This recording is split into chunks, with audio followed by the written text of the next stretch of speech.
अस्सलामुअलैकुम dear students. हमने Abbottabad board 10th class की मैथमेटिक्स का चैप्टर 6 स्टार्ट किया हुआ था। पिछले लेक्चर में हमने एक्सरसाइज 6.1 की थी। आज हम एक्सरसाइज 6.2 स्टार्ट करने वाले हैं। जो हम एक्सरसाइज का 6 चैप्टर कर रहे हैं उसमें जो तमाम एक्सरसाइज हैं उसके क्वेश्चन हम अकॉर्डिंग टू स्मार्ट सिलेबस हल करेंगे। एक्सरसाइज 6.2 के अंदर जो स्मार्ट सिलेबस के मुताबिक आपके क्वेश्चन है वो है क्वेश्चन नंबर 1, 2, 4 एंड 6, यानी कि पहला, चौथा और पाँचवा और छठा क्वेश्चन हम इस वीडियो के अंदर हल करेंगे। ठीक है, अब एक्सरसाइज 6.2 स्टार्ट करते हैं। एक्सरसाइज 6.2 के अंदर जो पहला क्वेश्चन है उसमें कह रहा है कि the following data given the wages in RS of worker, के जो वर्कर्स हैं उनकी डेली वेजेस का डाटा गिवन है आपको। ठीक है, कुछ डेटा आपको गिवन है। क्वेश्चन में कह रहा है by taking 10 as the class interval, आपने क्लास इंटरवल क्या रखना है, 10 रखना है। और आपने प्रिपेयर क्या करना है यहाँ पर, कम्युलेटिव फ्रिक्वेंसी डिस्ट्रीब्यूशन। पहली चीज़ आपने प्रिपेयर करनी है कम्युलेटिव फ्रिक्वेंसी डिस्ट्रीब्यूशन, और दूसरा है आपने कम्युलेटिव फ्रिक्वेंसी पॉलीगॉन आपने प्रिपेयर करना है। अब देखते हैं कि इस क्वेश्चन को आपने कैसे हल करना है। अब पहली चीज़ कम्युलेटिव फ्रिक्वेंसी डिस्ट्रीब्यूशन होता क्या है। अब पिछले लेक्चर में हमने देखा था फ्रिक्वेंसी डिस्ट्रीब्यूशन क्या चीज़ होती है। फ्रिक्वेंसी डिस्ट्रीब्यूशन के हमने एक टेबुलर अरेंजमेंट बनाई थी कि जिसमें हमने डाटा को टेबुलर फॉर्म में लिखा था और फिर हमने उसको फर्दर क्लासेस के अंदर डिफरेंट क्लासेस में क्लासिफाइड किया था और फिर स्पेसिफिक डाटा को स्पेसिफिक क्लास के अंदर हमने पुट किया था। ठीक है, यानी कि हमें कुछ डेटा गिवन था रैंडम फॉर्म में, हमने उसको अरेंज किया था in the form of tabular view. फिर उसको हमने फर्दर डिफरेंट क्लासेस के अंदर अरेंज किया और हर स्पेसिफाइड डाटा को स्पेसिफाइड क्लास के अंदर हमने पुट किया था। अब कम्युलेटिव फ्रिक्वेंसी डिस्ट्रीब्यूशन क्या होती है। पहले कम्युलेटिव फ्रिक्वेंसी हम देखते हैं कि कम्युलेटिव फ्रिक्वेंसी हम बनाते कैसे हैं। मिसाल के तौर पर आपको क्लास कुछ डेटा गिवन है, एक्स में लिखता हूँ, एक्स का मतलब है कुछ क्लास आपको गिवन है, जैसे फर्स्ट क्लास है, इस तरह सेकंड क्लास है, थर्ड क्लास, फोर्थ क्लास। ठीक है, अब आगे हम लिखते हैं फ्रिक्वेंसी। ठीक है, मिसाल के ऊपर फर्स्ट क्लास के अंदर नंबर ऑफ ऑब्जर्वेशन, जो नंबर ऑफ फ्रिक्वेंसीज आ रही हैं वो है 5, लेट्स सपोज कर लेते हैं। इस तरह सेकंड क्लास के अंदर जो नंबर ऑफ ऑब्जर्वेशन आ रही हैं लेट्स सपोज वो हैं 8।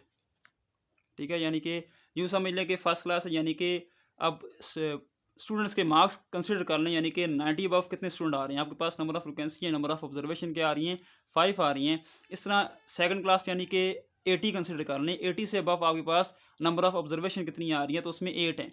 इस तरह थर्ड क्लास है, थर्ड क्लास में हम यू कंसिडर कर लेते हैं कि 70 मार्क्स, यानी कि 70 से अबव आपके पास कितने स्टूडेंट आ रहे हैं। लेट्स सपोज हम इसमें कर लेते हैं 13 स्टूडेंट आपके पास आ रहे हैं। इस तरह फोर्थ क्लास है, फोर्थ क्लास में हम कंसिडर कर लेते हैं 60, यानी कि अबव 60 आपके पास कितने स्टूडेंट आ रहे हैं या कितनी नंबर ऑफ ऑब्जर्वेशन आ रही है। लेट्स सपोज इसमें हम कर लेते हैं 15। अब हम कम्युलेटिव फ्रिक्वेंसी कैसे निकालेंगे। कम्युलेटिव फ्रिक्वेंसी को हम डिनोट करते हैं CF से। कम्युलेटिव फ्रिक्वेंसी को हम डिनोट करते हैं CF से। अब जो फर्स्ट फ्रिक्वेंसी है उस एज इट इज़ उसको हम कम्युलेटिव फ्रिक्वेंसी कंसिडर करेंगे। ठीक है, फर्स्ट फ्रिक्वेंसी की आपके पास 5 है तो हम इसी को कम्युलेटिव फ्रिक्वेंसी ही कंसिडर करके चलेंगे। ठीक है, अब सेकंड कम्युलेटिव फ्रिक्वेंसी आप कैसे निकालेंगे, वो आप निकालेंगे इस तरह कि आप फर्स्ट क्लास और सेकंड क्लास की फ्रीक्वेंसी को आपस में ऐड करेंगे। फर्स्ट क्लास और सेकंड क्लास की फ्रीक्वेंसी को आपस में ऐड करेंगे। अब फर्स्ट क्लास की फ्रीक्वेंसी क्या है, 5 है, सेकंड क्लास की फ्रीक्वेंसी क्या है, 8 है। 5 + 8 तो ये आपके पास आ जाएगा 13, यानी कि अब आपके पास कम्युलेटिव फ्रीक्वेंसी क्या आ रही है, 13। किस तरह निकाली आपने, फर्स्ट क्लास की फ्रीक्वेंसी और सेकंड क्लास की फ्रीक्वेंसी को आपने आपस में ऐड करना है। अब यहाँ पर 5 + 8 क्या हो जाएगा, 13। इस तरह आपने इस तरह चलते जाने। अब थर्ड कम्युलेटिव फ्रिक्वेंसी आप कैसे निकालेंगे। अब इस केस में आपने सेकंड और थर्ड की जो कम्युलेटिव फ्रिक्वेंसी है उसको आपस में ऐड करना है, यानी कि सेकंड में आपके पास कम्युलेटिव फ्रिक्वेंसी क्या आ रही है, 13 है। अब इसमें क्या करना है आपने, अब इस कम्युलेटिव फ्रिक्वेंसी और थर्ड क्लास की फ्रिक्वेंसी को आपस में आपने ऐड करना है। तो आपके पास आंसर आएगा 13 + 13, ये आ जाएगा 26। ठीक है, इस तरह अब फोर्थ फ्रिक्वेंसी आप कैसे निकालेंगे कम्युलेटिव फ्रिक्वेंसी। कम्युलेटिव फ्रिक्वेंसी निकालने के लिए वही आपने क्या करना है, 26 और 15 को आपस में ऐड करना है। तो आपके पास यहाँ पर क्या आ जाएगा, 41 आ जाएगा। ठीक है, यानी कि आप कम्युलेटिव फ्रिक्वेंसी कैसे निकालेंगे। अब फर्स्ट कम्युलेटिव फ्रिक्वेंसी क्या होगी, आपकी फर्स्ट फ्रिक्वेंसी ही होगी, यानी कि 5 है यहाँ पर फ्रिक्वेंसी फर्स्ट क्लास की, तो वही आपकी कम्युलेटिव फ्रिक्वेंसी होगी। अब नेक्स्ट आप ये करेंगे, इस फ्रिक्वेंसी और जो सेकंड क्लास की फ्रिक्वेंसी है उसको आपस में आप ऐड करेंगे। 5 + 18 5 + 8 क्या आ जाएगा, 13।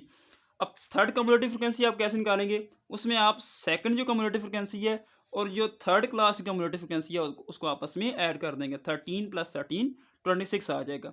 अब नेक्स्ट आप कैसे निकालेंगे, 26 में अब जो फोर्थ क्लास की फ्रिक्वेंसी है उसको आपस में ऐड कर देंगे। 26 + 15 क्या हो जाएगा, 41 आ जाएगा। ठीक है, अब एक चीज़ आपने याद रखनी है कि इस केस में आपके पास एमसीक्यूज भी आ सकता है कि जो लास्ट कम्युलेटिव फ्रिक्वेंसी होगी, लास्ट कम्युलेटिव फ्रिक्वेंसी वो आपकी total frequency of the set के इक्वल होगी।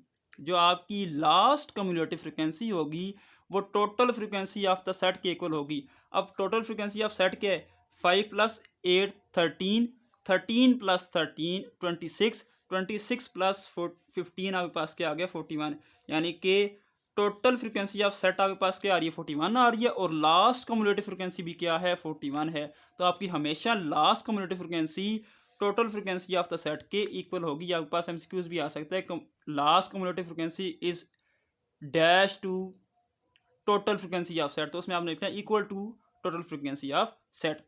अब इस तरह आपने पहले क्वेश्चन में भी कम्युलेटिव फ्रिक्वेंसी डिस्ट्रीब्यूशन बनानी है और साथ में आपने कम्युलेटिव फ्रिक्वेंसी पॉलीगॉन बनाना है। ठीक है, पहले कम्युलेटिव फ्रिक्वेंसी डिस्ट्रीब्यूशन बना लेते हैं। आपको डाटा गिवन है, आपने इसमें जो क्लास इंटरवल लेनी है वो क्या है? 10 लेनी है। ठीक है, अब जो आपको क्वेश्चन गिवन है, क्वेश्चन में आपको डाटा गिवन है वो इस तरह है 60 75, यानी कि डेली वेजेस गिवन है इन रुपीज़ 60 75 80 85 90 84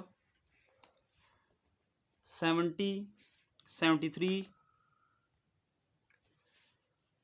76 84 95 100 150 66 58 90 98 120 77 90, बस इतना ही है। अब आपने इसमें जो क्लास इंटरवल लेना है वो कितना है जी? 10 है। ठीक है, अब हम स्टार्ट करते हैं। पहले हमें गिवन क्या है? इसमें डेली वेजेस गिवन है। अब हम इसमें पहले क्या चीज़ लेते हैं? Class limit. अब क्लास लिमिट क्या चीज़ होती है? क्लास लिमिट आपका डेटा का स्टार्ट और डेटा का एंड बता रही होती है। ठीक है, अब उसके बाद हम इसमें क्या लेंगे? फ्रीक्वेंसी लेंगे, यानी कि जो आप क्लास लिमिट ले जाओगे, क्लास लिमिट के अंदर आपकी जो वेजेस हैं वो कितनी अभी कितनी दफ़ा आ रही हैं। ठीक है, नंबर ऑफ ऑब्जर्वेशन कितनी आ रही हैं। ठीक है, फ्रीक्वेंसी है। उसके बाद हम इसमें फ्रीक्वेंसी और उसके बाद हम इसमें कम्युलेटिव फ्रीक्वेंसी फाइंड करेंगे और साथ में हम इसमें क्लास बाउंड्रीज।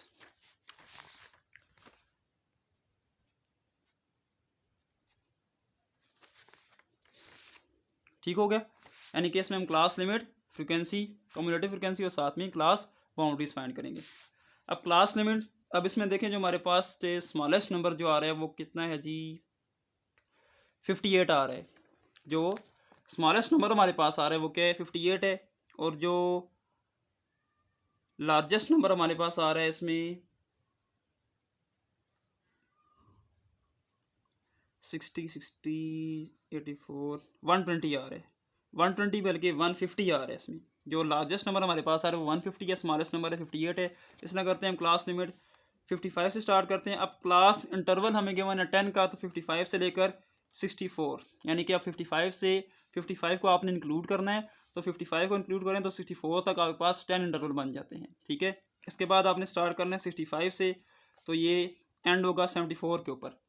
इस तरह नेक्स्ट आपका जो क्लास लिमिट बनेगी वो होगी 75 से 84 तक। उसके बाद आपने स्टार्ट करना है 85 से 94 तक। ठीक है, इस तरह नेक्स्ट आप स्टार्ट करेंगे 95 तक, 104 तक। अब नेक्स्ट आपने स्टार्ट करना है 105 से 114 तक। नेक्स्ट आपका बनेगा 115 से 124 तक। नेक्स्ट आपका बनेगा 125 से 134 तक। नेक्स्ट आपका बनेगा 135 से 144 तक। और नेक्स्ट आपका बनेगा 145 से 154 तक। ठीक है, ये आपकी क्लास लिमिट बन गई और इसमें गिवन था कि आपने क्लास इंटरवल 10 का लेने हैं। ठीक है, अब इसके बाद आपने देखा फ्रीक्वेंसी, यानी कि 54 से 64 के दरमियान कितनी ऑब्जर्वेशन आ रही हैं। ठीक है, अब हम चेक करते हैं इसमें 55 से 64 के दरमियान 60 अपेयर कर रहा है एक, उसके बाद 58 2, यानी कि 55 से 64 के दरमियान हमारे पास जो नंबर ऑफ ऑब्जर्वेशन आ रही हैं वो कितनी हैं, 2 है। ठीक है, इस तरह आप 65 से 74 के दरमियान देखना है कि हमारे पास नंबर ऑफ ऑब्जर्वेशन कितनी आ रही हैं, 65 से 74। अब इस केस में हमारे पास 65 74 है तो 70 आएगा, 73 1 2 66 3, यानी कि हमारे पास 1 2 3 आ रही हैं, 3 ही हैं। इसका मतलब है जो 65 से 74 के दरमियान क्लास लिमिट है उसमें हमारे पास जो नंबर ऑफ ऑब्जर्वेशन कितनी आ रही हैं, 3 आ रही हैं। ठीक है, इस तरह नेक्स्ट क्लास का हमारे पास 75 से 84। अब 75 से 84 के दरमियान हमने देखना है कि नंबर ऑफ ऑब्जर्वेशन कितनी आ रही हैं। 75 से 84 है तो 75 1, 82 84 3, 76 4, 84 5, यानी कि हमारे पास 75 80 84 76 और 84 1 2 3 4 5 नंबर ऑफ ऑब्जर्वेशन कितनी आ रही हैं, 5। तो यहाँ पर हम फ्रिक्वेंसी में लिखेंगे 5। अब नेक्स्ट क्लास क्या है हमारे पास 85 से 94। हमने चेक करना है कि 85 से 94 के दरमियान हमारे पास नंबर ऑफ ऑब्जर्वेशन कितनी आ रही है, 85 से 94। अब 85 1 92 94 तक है तो ये 93 हो गया, ये 94 हो गया। 85 1 92 93 और ये 94, यानी कि हमारे पास जो नंबर ऑफ ऑब्जर्वेशन कितनी आ रही हैं यहाँ पर 4 आ रही हैं। अब नेक्स्ट क्लास है 95 से 104, यानी कि 95 से 104 के दरमियान नंबर ऑफ ऑब्जर्वेशन कितनी आ रही हैं। तो चेक करते हैं, 95 से 104 है तो 95 102 98 3, यानी कि इसमें हमारे पास 95 100 और 98 3 ऑब्जर्वेशन आ रही है तो हम यहाँ पर लिखेंगे 3। ठीक हो गया। अब इसके बाद है हमारे पास 105 से 114, यानी कि 105 से 114 के दरमियान नंबर ऑफ ऑब्जर्वेशन कितनी आ रही हैं। तो चेक करते हैं, 105 से 114 है तो उसमें हमारे पास आ रही हैं जी 105 से 114 तक हमारे पास में कोई भी ऑब्जर्वेशन नहीं आ रही तो यहाँ पर हम क्या लिखेंगे 0। 105 से 114 के दरमियान कोई भी ऑब्जर्वेशन नहीं आ रही तो यहाँ पर हम क्या लिखेंगे 0। अब नेक्स्ट क्लास है 115 से 124, यानी कि 115 से 124 के दरमियान हमारे पास नंबर ऑफ ऑब्जर्वेशन कितनी आ रही हैं ये हमने देखना है। तो इसमें हम देखते हैं 115 से 124 तक, तो इसमें हमारे पास एक ही ऑब्जर्वेशन आ रही है 120, एक ही हमारे पास में ऑब्जर्वेशन आ रही है 120 तो यहाँ पर हम लिखेंगे 1। यहाँ तक ठीक हो गया। अब इसके बाद है 125 से 134, 125 से 134 के दरमियान कितनी नंबर ऑफ ऑब्जर्वेशन आ रही है वो हमने देखनी है। तो इसमें हमारे पास 125 से 134 के दरमियान कोई भी ऑब्जर्वेशन नहीं है तो हम यहाँ पर लिखेंगे 0। इस ना नेक्स्ट क्लास के 135 से 144 के दरमियान कितनी नंबर ऑफ ऑब्जर्वेशन आ रही हैं। तो 135 से 144 के दरमियान कोई भी नंबर ऑफ ऑब्जर्वेशन नहीं है तो यहाँ पर हम भी लिखेंगे 0। अब लास्ट क्लास है 145 से 154, तो उसमें हमारे पास एक ही नंबर ऑफ ऑब्जर्वेशन है 150 तो यहाँ पर हम लिखेंगे 1। अब इसमें एक चीज़ कि यहाँ पर 77 के ऊपर टिक या क्रॉस नहीं मुझे नज़र आ रहा, तो ये हमारे पास आता है 75 से 84 के दरमियान। इसमें हम चेक कर लेते हैं 75 82 84 3, 76 4 और 84 5। अब यहाँ पर 77 भी है, इसका मतलब है यहाँ पर नंबर ऑफ ऑब्जर्वेशन 6 आएंगे। सॉरी, यहाँ पर नंबर ऑफ ऑब्जर्वेशन क्या है 6 है, ये आपने चेक कर लेने। 75 1, 82 84 3, 76 4, 84 5 और ये 77 6, यानी कि जो हमारे पास 75 से 84 के दरमियान जो क्लास लिमिट है उसमें हमारे पास नंबर ऑफ फ्रिक्वेंसी ऑब्जर्वेशन कितनी आ रही हैं 6 आ रही हैं। ठीक हो गया। अब हमने कम्युलेटिव फ्रिक्वेंसी फाइंड करनी है। फर्स्ट फ्रिक्वेंसी को हम कम्युलेटिव फ्रिक्वेंसी ही कंसिडर करते हैं तो यहाँ पर हम क्या लिखेंगे 2। अब नेक्स्ट हम कैसे कम्युलेटिव फ्रिक्वेंसी फाइंड करेंगे, हम जो फर्स्ट क्लास लिमिट और सेकंड क्लास लिमिट की फ्रिक्वेंसी को आपस में हम ऐड करेंगे तो 2 + 3 क्या हो जाएगा 5। यहाँ पर हमारे पास क्या आ जाएगा 5। इस तरह आगे फर्दर आप ऐड करते जाएं। अब 5 को हम ऐड करेंगे किसके साथ 6 के साथ, तो ये बन जाएगा 5 + 6 11। इस तरह नेक्स्ट आप ऐड करते जाएं 11 + 4 15। नेक्स्ट क्या हो जाएगा 15 + 3 18, 18 + 0 18, 18 + 1 19, 19 प्लस 0 19 प्लस 0 19, 19 प्लस 0 19 और 19 प्लस 1 20। ठीक है, कम्युलेटिव फ्रिक्वेंसी किस तरह फाइंड करते हैं। फर्स्ट फ्रिक्वेंसी को हम फर्स्ट कम्युलेटिव फ्रिक्वेंसी कंसिडर करते हैं। नेक्स्ट आप ये करते हैं कि फर्स्ट क्लास और सेकंड क्लास की फ्रिक्वेंसी को आपस में ऐड करते हैं तो सेकंड कम्युलेटिव फ्रिक्वेंसी आपके पास आ जाती है। अब 2 प्लस 3 क्या हो जाएगा, 5 हो जाएगा। इस तरह 5 प्लस 6 क्या हो जाएगा, आपके पास 11 हो जाएगा। अब next 11 plus 4 15, 15 plus 3 18, 18 plus 0 18, 18 plus 1 19, 19 plus 0 19, 19 plus 0 19 और 19 प्लस 1 20। अब मैंने आपको पीछे बताया था कि जो लास्ट कम्युलेटिव फ्रिक्वेंसी है वो टोटल फ्रिक्वेंसी ऑफ सेट के इक्वल होगी। अब टोटल फ्रिक्वेंसी ऑफ सेट हम देखें तो हमारे पास बनते हैं 2 plus 3 5, 5 plus 6 11, 11 plus 4 15, 15 plus 3 18, 18 plus 1 19, 19 plus 1 20। तो आपके पास टोटल फ्रिक्वेंसी आ रही है वो क्या है, वो भी 20 है। और जो लास्ट कम्युलेटिव फ्रिक्वेंसी है वो भी आपके पास क्या आ रही है, 20 आ रही है। ठीक है, समेशन का मतलब है सम ऑफ फ्रिक्वेंसी। ठीक है, अब क्लास बाउंड्रीज हम बना रहे हैं। इसमें क्लास बाउंड्रीज कैसे बनाते हैं, आपको पता है कि जो लोअर क्लास होती है उसमें से 0.5 माइनस करते हैं और अपर क्लास में 0.5 ऐड करते हैं तो ये बन जाएगा 54.5 से 64.5। ठीक है, इसमें से 0.5 माइनस करें ये बनता है 54.5 और अपर क्लास में 0.5 प्लस करें तो ये बन जाएगा 64.5। तो हमारे पास आ जाएगा 54.5 से 64.5। यहाँ तक ठीक हो गया। नेक्स्ट आ जाएगा 64.5 से 74.5। ठीक है, नेक्स्ट आ जाएगा 74.5 से 84.5। नेक्स्ट बन जाएगा आपके पास 84.5 से 94.5। ठीक है, ये आपने सब्ट्रैक्ट और ऐड कर लेना है। ठीक है, इस तरह 94.5 से 104.5। ठीक है, नेक्स्ट आपका बन जाएगा 104.5 से लेकर 114.5। नेक्स्ट आपका बन जाएगा 114.5 से 124.5 तक। नेक्स्ट आपका बन जाएगा 124.5 से लेकर 134.5 तक। नेक्स्ट आपका बन जाएगा 134.5 से लेकर 144.5 तक। और लास्ट क्लास का बनेगी बाउंड्री 144.5 से लेकर 154.5 तक। ये आपकी क्लास बाउंड्रीज बन गई। ठीक है, अब ये आपका कम्युलेटिव फ्रिक्वेंसी डिस्ट्रीब्यूशन हो गया। अब इसमें आपने कम्युलेटिव फ्रिक्वेंसी पॉलीगॉन फाइंड करना है। कम्युलेटिव फ्रिक्वेंसी पॉलीगॉन क्या होता है कि इसमें हम कम्युलेटिव एक कर्व बना रहे होते हैं। कर्व कैसे बना रहे होते हैं, यूजिंग कम्युलेटिव फ्रिक्वेंसी।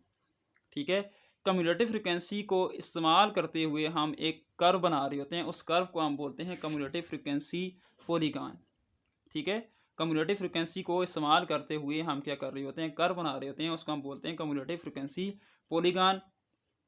और इस चीज़ में आपने याद रखना है कि इस जो कम्युलेटिव फ्रिक्वेंसी पॉलीगॉन जो आप बनाएंगे उसमें जो आपके पास जो बेस होगी यानी कि जो एक्स एक्सिस होगा उसमें आपने अपर क्लास बाउंड्रीज लिखनी है। बेस में आपने अपर क्लास बाउंड्रीज लिखनी है और हाइट जो आपकी वाई एक्सिस होती है उसमें आपने कम्युलेटिव फ्रिक्वेंसी को लिखना है। ठीक है, बेस में आप किसको लिख रहे होंगे, अपर क्लास बाउंड्रीज को। और जो आपकी हाइट है, हाइट में आप कम्युलेटिव फ्रिक्वेंसी को लिख रहे होंगे। ठीक है, इस चीज़ को याद रखना है आपने। ठीक हो गया। अब कम्युलेटिव फ्रिक्वेंसी पॉलीगॉन हम ड्रा करते हैं। अब डेटा हमें गिवन है। ठीक है, क्लास बाउंड्रीज पहले बना लेते हैं।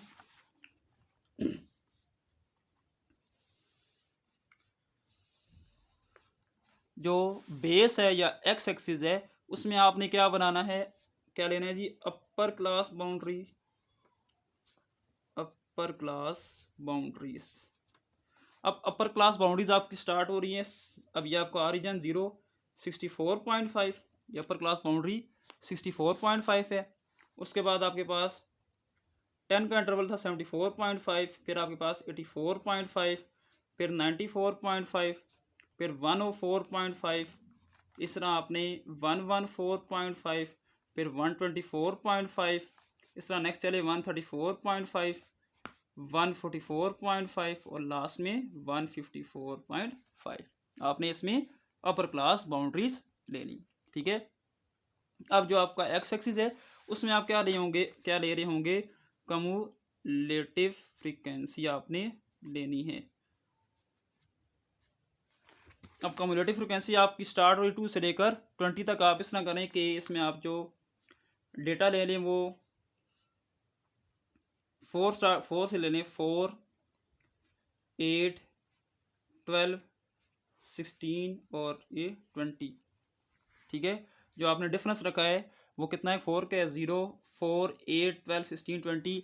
अब जब आप इसको बना रहे होंगे तो आपने बाकायदा एग्जैक्ट और स्केल के साथ अगर ग्राफ पेपर बना रहे हैं तो अगर मिसाल के पास 0 से 4 के दरमियान आपके दरमियान एक लाइन का स्पेस आ रहा है तो हर जो डिफरेंस है यानी कि 4 से 8 के दरमियान भी आपने एक लाइन का डिफरेंस ही रखना है, तो बराबर आपने रखना है ताकि जो आपका पॉलीगॉन है वो एग्जैक्ट बन सके। ठीक है, इस तरह यहाँ पर भी आपने बेस में भी 064.5 के दरमियान अगर आपकी एक लाइन का डिफरेंस आ रहा है या 2 लाइन का डिफरेंस आ रहा है तो हर कैलकुलेशन के दरमियान आपने सेम डिफरेंस ही रखना है। ठीक है, सेम लाइनों का डिफरेंस ही रखना है। ठीक है, अब 0 से 64.5 के दरमियान जो फ्रिक्वेंसी आ रही है वो कितनी है, 2 है। तो यहाँ पर आपके पास 2 यहाँ पर कहीं आ रहा होगा, तो यहाँ पर आप क्या करें, एक डॉट लगा लें। ठीक है, इसके बाद 74.5 में आपकी जो कम्युलेटिव फ्रिक्वेंसी है वो कितनी है, 5 है। 5 आपका यहाँ पर कहीं आ रहा होगा 4 से ऊपर, तो आप यहाँ पर एक डॉट लगा लें। ठीक है, इस तरह 84.5 के दरमियान जो कम्युलेटिव फ्रिक्वेंसी आ रही है वो कितनी है, 11 यहाँ पर कहीं आ रहा है 12 से नीचे, तो आप यहाँ पर कहीं 84.5 की यहाँ पर आप एक 11 के ऊपर एक डॉट मार्क कर ले। इस तरह 94.5 पर आपके पास जो कम्युलेटिव फ्रिक्वेंसी है वो कितनी है, 15 है। तो 15 16 से नीचे कहीं आ रहा होगा, यहाँ पर कहीं आ रहा होगा। ठीक है, उसके बाद है 104.5 पर आपकी जो कम्युलेटिव फ्रिक्वेंसी है वो कितनी है, 18 है। तो यहाँ पर आपने 16 से ऊपर ये 17 18 यहाँ पर कहीं आ रहा होगा। ठीक है, इस तरह 114.5 पर भी आपकी जो कम्युलेटिव फ्रिक्वेंसी है वो 18 है। तो 11 इस तरह आपने ऐसे लिख लेना है बिल्कुल इसके सामने। इस तरह 124.5 के ऊपर जो कम्युलेटिव फ्रिक्वेंसी है वो कितनी है, 19। तो यहाँ पर आपने 125.5 के ऊपर आपने 19 के ऊपर ऐसे डॉट मार्क कर दिया। 134.5 में भी क्या है, आपके पास 19 ही है, एग्जैक्ट इसके सामने आपने डॉट एक मार्क कर लिया। इस तरह 144.5 पर भी क्या है, 19 ही है। तो यहाँ पर बिल्कुल एग्जैक्ट आपने एक डॉट मार्क कर लिया। और इस तरह 154.5 पर जो आपकी कम्युलेटिव फ्रिक्वेंसी है वो कितनी है, 20। तो आपने 154.5 और ऊपर आपने 20 के ऊपर यहाँ पर डॉट मार्क कर लिया। फिर आपने ये करना है इसको आपस में ज्वाइन कर लेना है। तो ज्वाइन करेंगे ऐसे, तो ये आपका कुछ